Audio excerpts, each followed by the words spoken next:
लक्ष्मी और गणेश जी की पूजा का जिक्र कई पौराणिक कथाओं में हुआ है। एक समय की बात है जब एक वैरागी साधु को राजाओं की तरह सुख भोगने की लालसा होने लगी, तो वह लक्ष्मी जी की आराधना करने लगता है। उस साधु की आराधना से प्रसन्न होकर लक्ष्मी जी उसे दर्शन देती हैं और साधु को वरदान देती हैं कि उसे सम्मान और उच्च पद प्राप्त होगा। वह साधु दूसरे दिन राजा के दरबार में पहुंच जाता है और वरदान के अभिमान में राजा को सिंहासन से धकेल देता है। साधु का राजा के साथ ऐसा व्यवहार देखकर उनके सिपाही साधु को पकड़ने के लिए उसकी तरफ दौड़ते हैं, लेकिन तभी राजा के मुकुट से एक काला नाग निकल आता है। यह देखकर सभी चौंक जाते हैं और सभी उस साधु को ज्ञानी संत और चमत्कारी समझने लगते हैं। वहां दरबार में मौजूद सभी उस साधु की जय जयकार करने लगते हैं।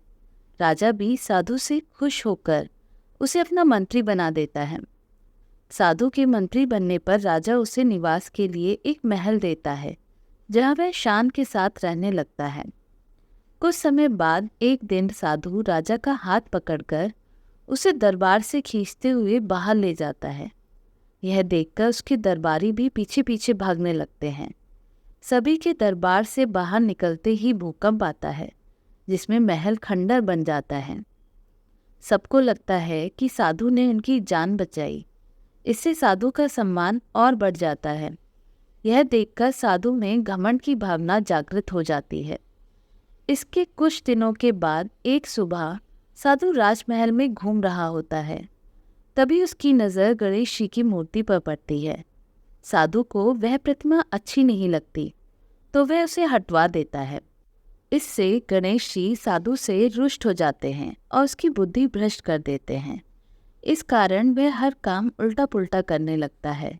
इससे राजा साधु से क्रोधित होकर उसे कैद खाने में डलवा देता है। साधु कैद खाने में ही फिर से लक्ष्मी जी की पूजा आराधना करने लगता है। कुछ समय बाद लक्ष्मी जी साधु को दर्शन देती हैं और कहती हैं कि तुमने गणेश जी को रुष्ट किया है, इसलिए तुम्हें गणेश जी की पूजा कर उन्हें प्रसन्न करना होगा। लक्ष्मी जी की बात सुनकर साधु गणेश जी की आराधना करने लगता है। इससे गणेश जी प्रसन्न हो जाते हैं और उनका क्रोध शांत हो जाता है। वह राजा के सपने में आकर साधु को फिर से मंत्री बनाने के लिए कहते हैं। राजा दूसरे दिन साधु को कैद से आजाद कर फिर से मंत्री बना देते हैं। इस घटना के बाद लक्ष्मी और गणेश जी की एक साथ पूजा की जाने लगी। लक्ष्मी जी को धन माना गया है। वैसे कहा भी गया है कि एक संपन्न जीवन के लिए धन और बुद्धि दोनों जरूरी होते हैं। इसलिए लक्ष्मी जी और गणेश जी की पूजा साथ में की जाती है। दोस्तों, हमें अहंकार नहीं करना चाहिए, क्योंकि अहंकार के कारण जो हमारे पास है वो भी हमसे छिन जाता है।